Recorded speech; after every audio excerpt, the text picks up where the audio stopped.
Ja tervis, suur au on siin täna esitlust pidada, sest ma olen ainult seni vaadanud kaugelt seda. Peatuks korra kohe selle esimese slaidi juures sellepärast, et väga lihtne oleks olnud minul panna tänase slaidi pealkirjaks agentne tulevikuriik Eesti, aga mul üks probleem sellega. Probleem on selles, et agendid ei ole veel väga hästi ära defineeritud, mis asi on tehisintellekti agent. Et ma ei leidnud head definitsiooni, sellepärast mõtlesime, et toome need ootused ka natuke allapoole, sest väga lihtne on müüa, aga pärast tuleb see asi ka ära teha. Siis ma räägin natuke sellest, mis olukorras täna riigi infosüsteemis tehisintellekti juturobotid ja assistendid on ja kuidas me näeme, et me võiks võita selle innovatsiooni vähemalt siis riikide vahelises võitluses. Aga esiteks siis põhimõtteliselt, mida ma ootan täna vastu ka, on see, et inimesed aitaksid kaasa mõelda tehisintellekti agentide osas, et millised need tulevikus võiksid siis täpsemalt olla. Meil on oma nagu niisugused nägemused, aga need ei ole veel nagu niipea valmimas ja siin on selles mõttes hea koht, kus ma hüüan selle kohe alguses välja, et mul ei ole kõik lahendused välja pakkuda, vaid seda võiks tehagi ühiskonnana sellise mõtete vahetuse ka. Ja miks ma seda ütlen, on see, et ma kuulen hästi palju iga päev, kuidas keegi räägib jälle, et oleks vaja mingit agenti. Teeme selle agendi või tolle agendi, aga see termin on juba natuke nagu ära solgitud, et tegelikult igasugune asi, mis siin mingis ülesandes aitab, ei ole automaatselt agent. Agent on midagi, mis aitab sul mingis otsustusprotsessis jõuda või mingis menetlustoimingus jõuda nagu kaugemale kui lihtsalt juturobot sind täna aitab, eks ole. Ja üks mõte oli veel, mis ma mõtlesin enne, kui ma slaididega edasi lähen, et põhimõtteliselt, las tuleb hiljem ilmselt. Jah. Ühesõnaga, ma räägin korra selle olukorra ära siis, mida Riigi Infosüsteemi Ametis on võimalik pakkuda ükskõik millisele riigi asutusele täna. Et me oleme loonud bürokrati sellise juturoboti, mis on ka aktiivselt juba laivis, vähemalt ühes asutuses, mis vastab siis klienditeenindaja funktsionaalsuse tasemel umbes 95% küsimustest ära. Seda muidugi, see kvaliteet on selline tänu sellele, et see asutus ise aitab seda kvaliteeti ka parendada koostöös meiega, et mis on nagu tähtis, on see, et kui varasemalt kunagi, kui bürokrati looma hakati, oli suur nagu arvamus see, et asutused aitavad kõvasti mudelit ise treenida, siis see eeldus oli väga vale. Asutustel ei ole sellist ressurssi panna inimesi mudelite jaoks tööle. Ja täna me teemegi siis sellist lahendust klientidele, kus me lepime kokku, millised andmekogud või siis veebiallikad nende kodulehel on nende küsimustele vastamiseks kõige tähtsamad ja korjame need andmed kokku ja paneme siis juturobotile vastamiseks. Et see on nagu palju oluliselt väiksem töö, kui varasemalt oli, et sa pead igat küsimus-vastust sisestama ja kontrollima, et kas ta ikka oskab ja lõpuks ta ikkagi mitte kunagi ei saavutad seda kvaliteeti, mis inimeste ootused näiteks peale ChatGPT tulekut ühele juturobotile olid. Ja mis ta siis täpsemalt veel pakub, on see, et ta on kättesaadav 24/7, et asutus saab ise otsustada, kas ta on kogu aeg kodulehel olemas kodanikke teenindamas või võtab ta näiteks ööseks maha. Nii, see on siis tänane seis. Ja tegelikult on oluline mõista ka seda, et me ei loo ühte suurt juturobotit, vaid igal asutusel enda oma. et me majutame selle andmekaitselises mõttes siis kliendi enda pilve. Et kõik vestlusandmed, mida kodanik selle konkreetse asutusega peab, jääb selle asutuse enda nii-öelda serverisse.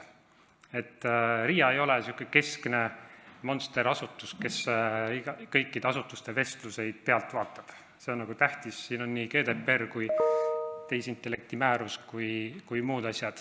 Ja lisaks siis veel, rääkides tehisintellekti määrusest, siis sellist lahendust on hea nagu algatuseks pakkuda avalikus sektoris, sest see on piiratud riskiga lahendus.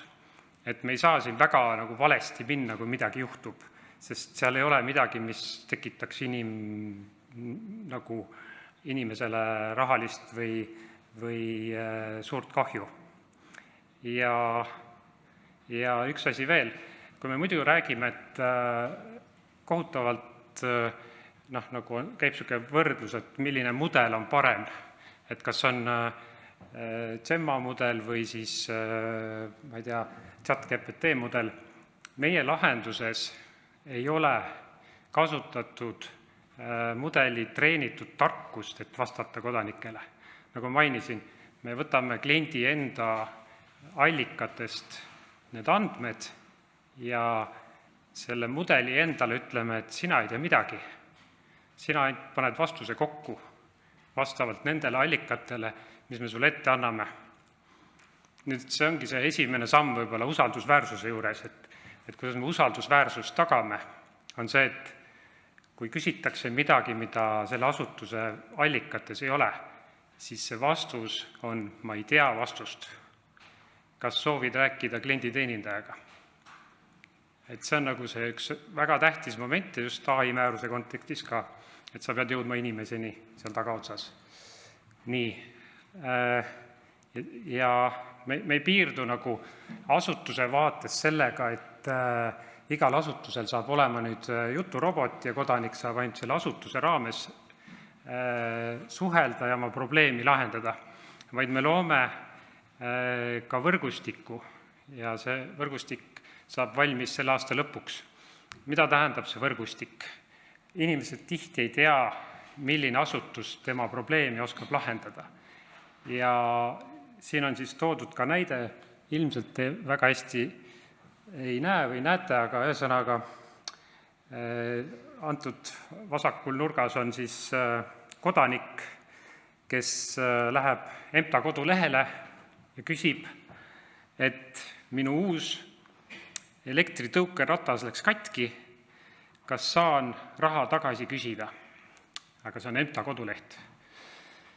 Siis kontrollitakse selle EMTA teadmusest, kas mingisugust raha tagasi andmist seal konkreetselt teadmusbaasis on tõukerataste kohta või ükskõik mis toodete kohta ja selgub, et seal ei ole vastust. Selle asemel, et ta vastaks kohe, et ma ei tea vastust, kas soovid rääkida klienditeenindajaga, kontrollitakse võrgustiku teadmusest, kas mõni asutus oskab seal selle küsimusele vastata.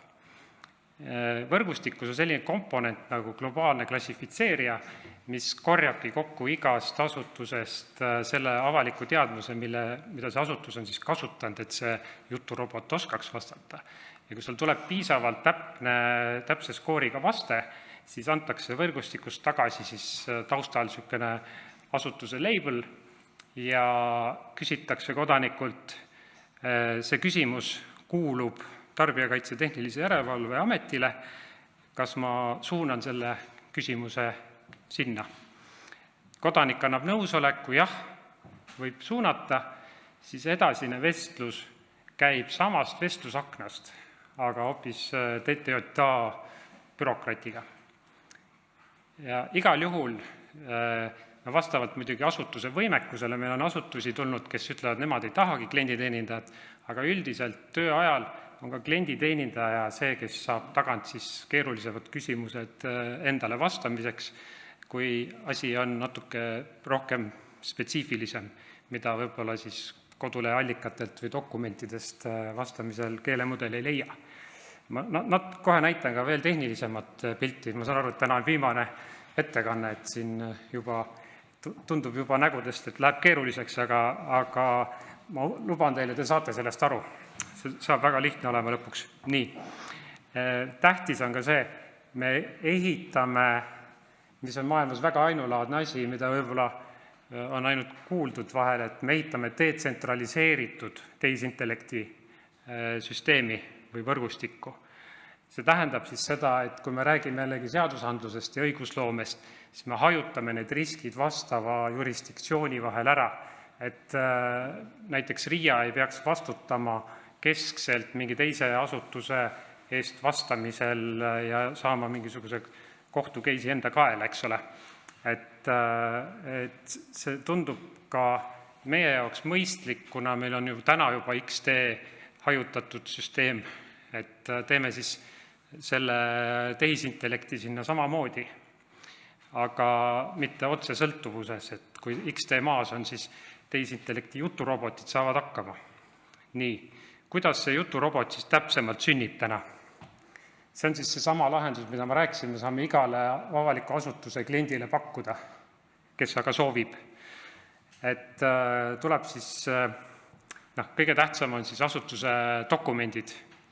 Need on siis tavaliselt kodulehe sisulehed, et klient ütleb meile, siin on meie 200 kodulehe urli, palun korjake need meie teadmusbaasi. Me loome selle teadmusbaasi. See tähendab siis seda, et me põhimõtteliselt vektoriseerime need andmed ja koostame teadmusbaasi, mis jääb ootele, kuni küsimus tuleb. Ta ootab seal ja kui kasutaja tuleb oma küsimusega, siis tema küsimus vektoriseeritakse samamoodi ja toimub seal kõhu all otsing. Kõige relevantsemad vasted viiakse keelemudelile ja seal on see osa, kus ma enne ütlesin, et keelemudel ei tea mitte midagi, välja arvatud seda, mis relevantsemad vasted talle viiakse. Kui seal vastet ei ole, siis tuleb lihtsalt vastus, et ma ei oska selle küsimusele vastata, kas sa soovid jätta oma kontaktid või kui on klienditeenindaja, siis suunatakse vestlust temale.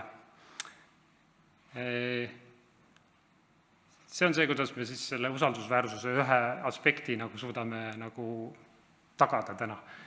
Ja teine pool on siis see, et kõik need ajaloolised vestlused jäävad sinna kliendi enda juurde, klient saab need vestlused üle vaadata,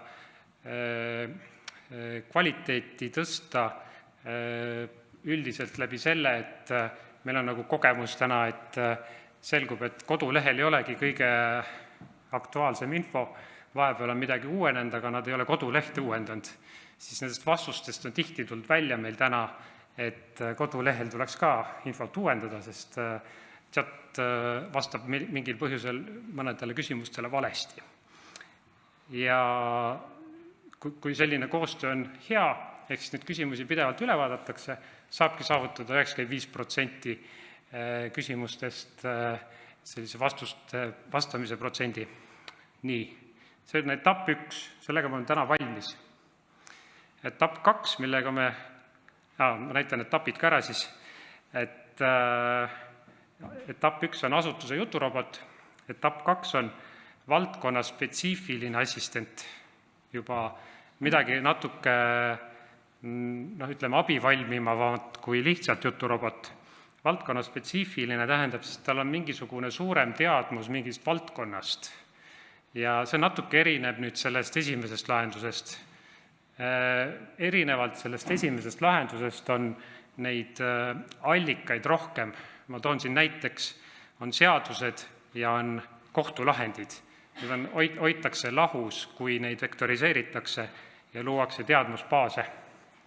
Neid võib olla rohkem, aga siin on lihtsalt 2 näidet. Ja erineb siis sellest, et meil on kliente, kes testivad seda sama asja, aga need dokumente tohutult rohkem kui lihtsalt paarsada kodulehe sellist alamlehte. Need võib olla 10 000 või 100 000 dokumenti. Siis on vaja natuke sellist spetsiifilisemat otsingut üles ehitada ja selle nimi on siis agendiline otsing. Ja me testime selle agendilise otsinguga siis seda, et me ei hakkaks mingit häma ajama, kui see dokumentide hulk liiga suureks saab, vaid leiame õigest teadmusest kõige relevantsema vaste ja paneme selle kokku. See on siis etapp 2. Ja nüüd tuleb see pool, kus me tahame nagu jõuda järjest abivalmimate assistentideni, mis kasutaks ka siis reaalandmeid kuskilt, et mõnedest andmekogudest, et põhimõtteliselt 2 järgmist etappi on sisult samad siin joonistel, aga see on meie tänane selline piloot, mida me testime, et veenduda, kas niimoodi saabki luua tulevikuteenuseid. Ja selle mõte on siis see, et me keskses kohas on tegelikult sümboliline ontoloogia, mis on selline reeglite kogum, millest lähtudes me laseme näiteks siis asutuse klienditeenindajal luua teenust läbi kõnekeele, et ta lihtsalt kirjutab, mul on vaja näiteks lihtsustada kalapüügi loa protsessi, siis keelemudel võtab selle info vastu, tõlgendab selle nii-öelda kõige olulisemateks kontseptsioonideks, vaatab, kas kõik vajalik on selle teenuse loomiseks olemas. Kui on olemas, siis põhimõtteliselt genereeritakse see teenus, valideeritakse ja teenusehaldur saab selle igaks juhuks kontrollides valmis teha. Etapp 3 ja etapp 4 vahe on see, et me pokime alguses ikkagi avalike andmete, sellist reaalandmete kogude pihta teenuste loomist. Meil on umbes aasta lõpuks plaanis 16 sellist teenust luua, et kõnekeeles saaks teenus reaalselt valmis.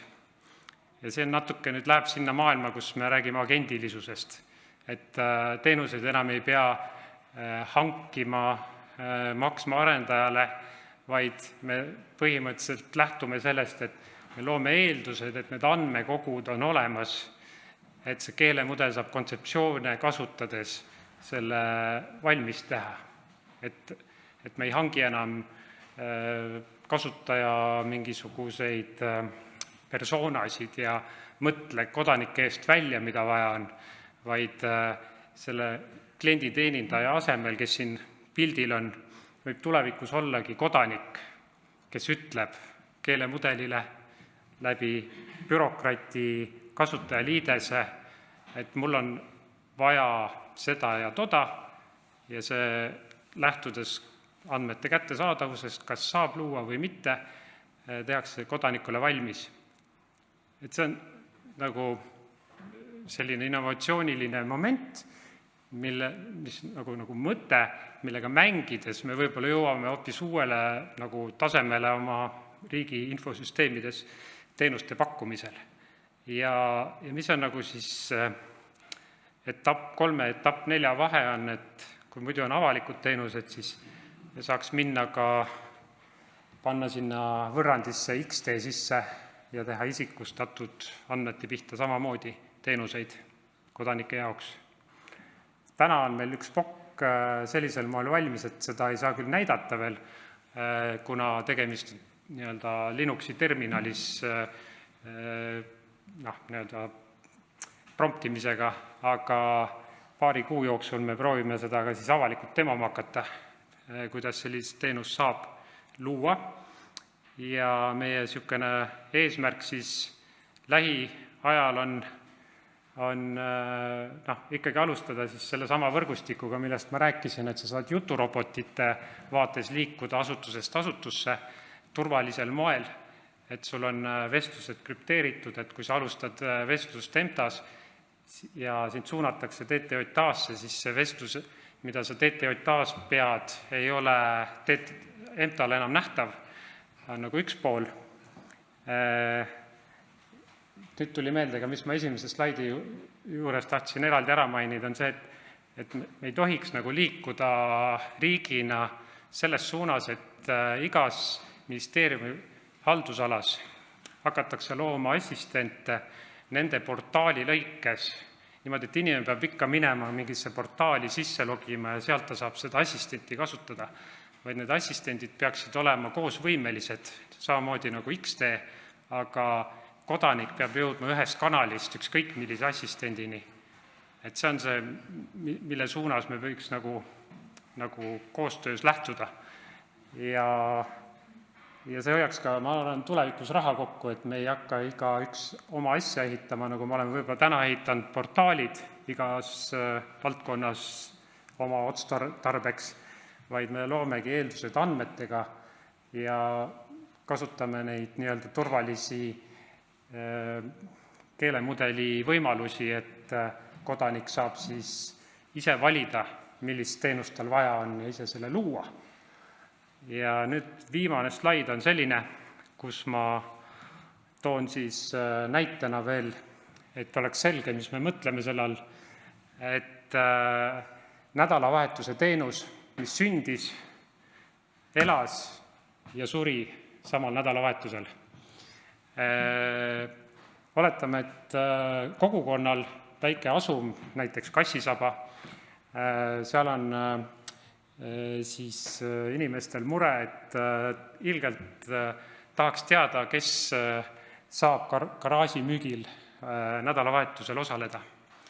Aga see info täna siis on Facebook, siis on mingid postide peal, kuskil on mingid plakatid, et tule osale või siis ma ei tea, kus kanalis need iganes nagu see info levib, on ju.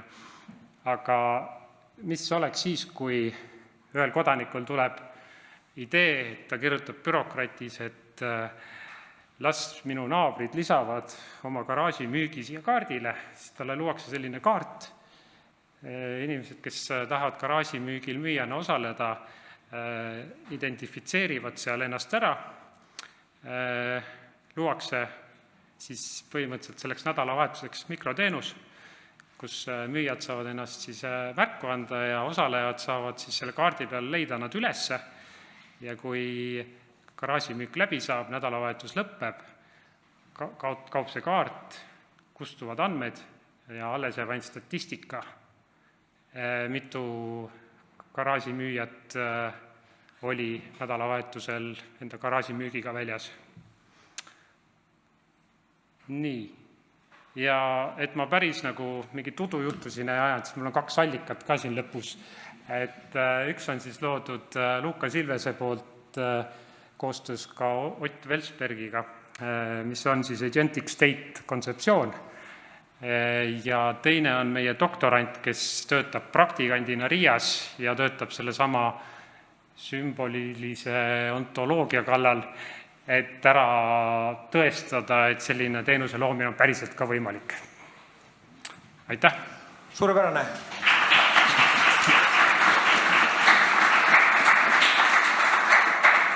Ambitsiooni ju on. Nüüd küsige küsimusi. Jaa, nii alustame.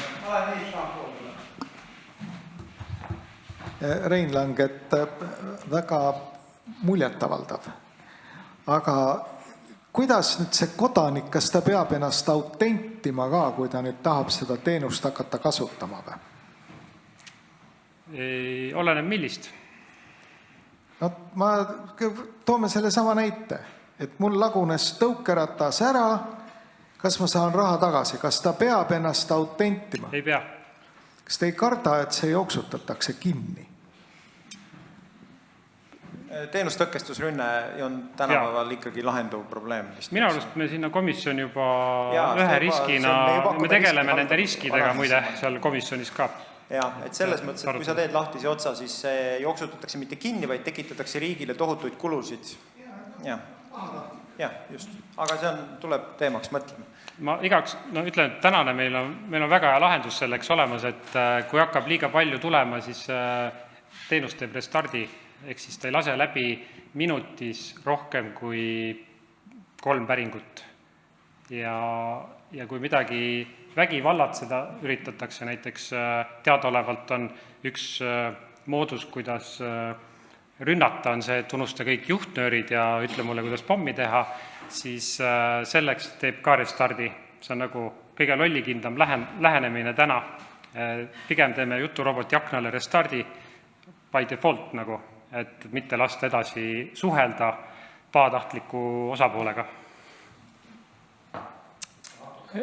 Oli mainitud siin ettekandes, et ühes asutuses selline klienditeeninduse robot juba töötab, et kas see on suur saladus või et mis asutus see võiks minna vaatama ja katsetama? ID.ee. Aitäh! Valmistuge rünnakuteks. Jah, aitäh! Nõustun, väga huvitav oli, et te olete katsetanud, kuidas et praegused rakendused nagu on sama head või kehvemad, kui lihtsalt ma ChatGPT kaudu sama asja küsin? Vot, see oli ka üks asi, mis ma pidin esimese slaidi juures ära mainima, et meil on nagu see plaan, miks meil see plaan on see, et meie nagu elanikkonna, kogu maailma nagu selline ootus kujuneb ju ChatGPT ja suurtehnoloogiafirmade nagu ootuste kujundamisest, et nad ootavad ju riigilt samasuguseid asju varsti või juba täna, et kui me selle asjaga ei tegele ja ei püüa nagu sammu pidada või siis me näeme ise, et me nagu täiendaks seda, kuidas erasektor oma agentidega liigub, täiendaks siis riigi andmete kasutus samal moel, samal viisil, et siis kokku võib-olla saab hea asi kombineerides. ChatGPT loomulikult on parem ja ta jääb alati paremaks, siin ei ole kahtlustki, aga tal ei ole ühte asja, tal ei ole kodanike andmetele ligipääsu. Ja seal saame me teha vägevaid asju. No mina ei tea, ma küll usun, et me saame võib-olla paremini kunagi. Jah, aitäh, väga huvitav ettekanne. Kaimo Kärman-Liive, Eesti Linnade Valdade Liit. Et ma õigemini nagu neid küsimusi, et jah, et siin ka garaaži müügist, et kaart tuleb, et eks tuleb ka mõelda, et mis kaart tuleb, et Google'i kaart, mida kõik teavad, see on tasuline, või Maa-ameti kaart, mida keegi kasutada ei oska, et täiesti nagu mõtlemise koht. Aga küsimus on nagu selles, et ehk siis, või nagu vastus, et kas ChatGPT täna midagi teab, et tegelikult ta ei tea, et näiteks ChatGPT täna Eesti.ee artikleid lugeda ei saa, see on kinni ja sellepärast ta vudutab, kui küsida midagi, kuidas midagi riigis või omavalitsuses teha. Aga see küsimus on selles, et siis muutub see info vahendamine inimestele niimoodi, inimesed mitte ei googelda, vaid siis käivad, ma ei tea, agendi käest midagi küsimas.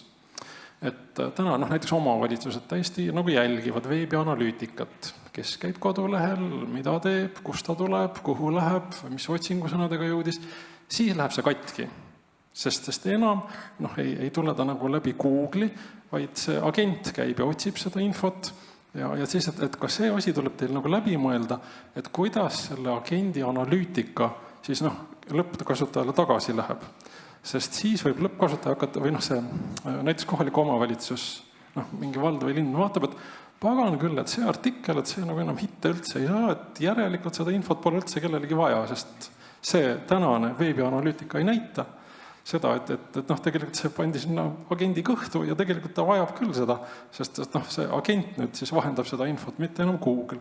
Et see asi tuleb teil ka siis läbi mõelda, et seda nagu analüütikat tagasi anda lõppkasutajale. Ja, aitäh.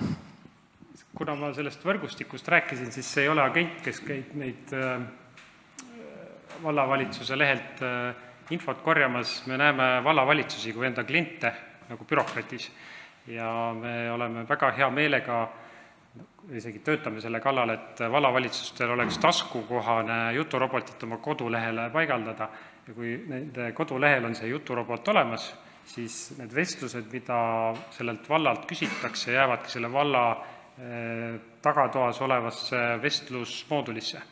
Ehk siis info jääb endiselt teenuse, ütleme siis lõppkliendile nagu endale kätte saadavaks ja nad läbi selle saavad veel tegelikult teha targemaid otsuseid, näha, mida küsitakse, mida täna kodulehel ei ole. See võrgustiku mõte ongi see, et me ikkagi jätame algallikad sellele asutusele ja see andmekvaliteet on nende vastutada, kui hästi see kodanik sealt vastuse saab. Ma kuulen siin vallavalitsuste esindaja või omavalitsuste esindaja küsimuses nagu seda, et tegelikult see statistika, mida see teie klient, see asutus, kes selle juturoboti saab endale, mida ta tahab kuulda, on see, et missuguste allikate alusel see juturobot kodanikele vastas ja missugust allikat kui palju sellest kasutas. Et ma ei tea, kas selline statistika sealt robotist praegu juba tuleb välja, aga see võiks olla siis kasulik asi, mille peale mõelda. Ma võib-olla kohe täpsustan, et äkki mitte statistika, vaid nagu see selgitavus, et nagu allikad oleks öeldud, eks. Ma kõike ei jõudnud rääkida, aga me oleme selle osa ka täiesti sisse integreerinud, et kui te lähete id.ee lehele ja testite seda, siis iga vastuse juurde tuleb tegelikult alla ka viide sellele sisulehele, kust info koju toodi vastusesse. Et see on see selgitatavus ka siis. No super, Luks. Aitäh, Marko! Aitäh!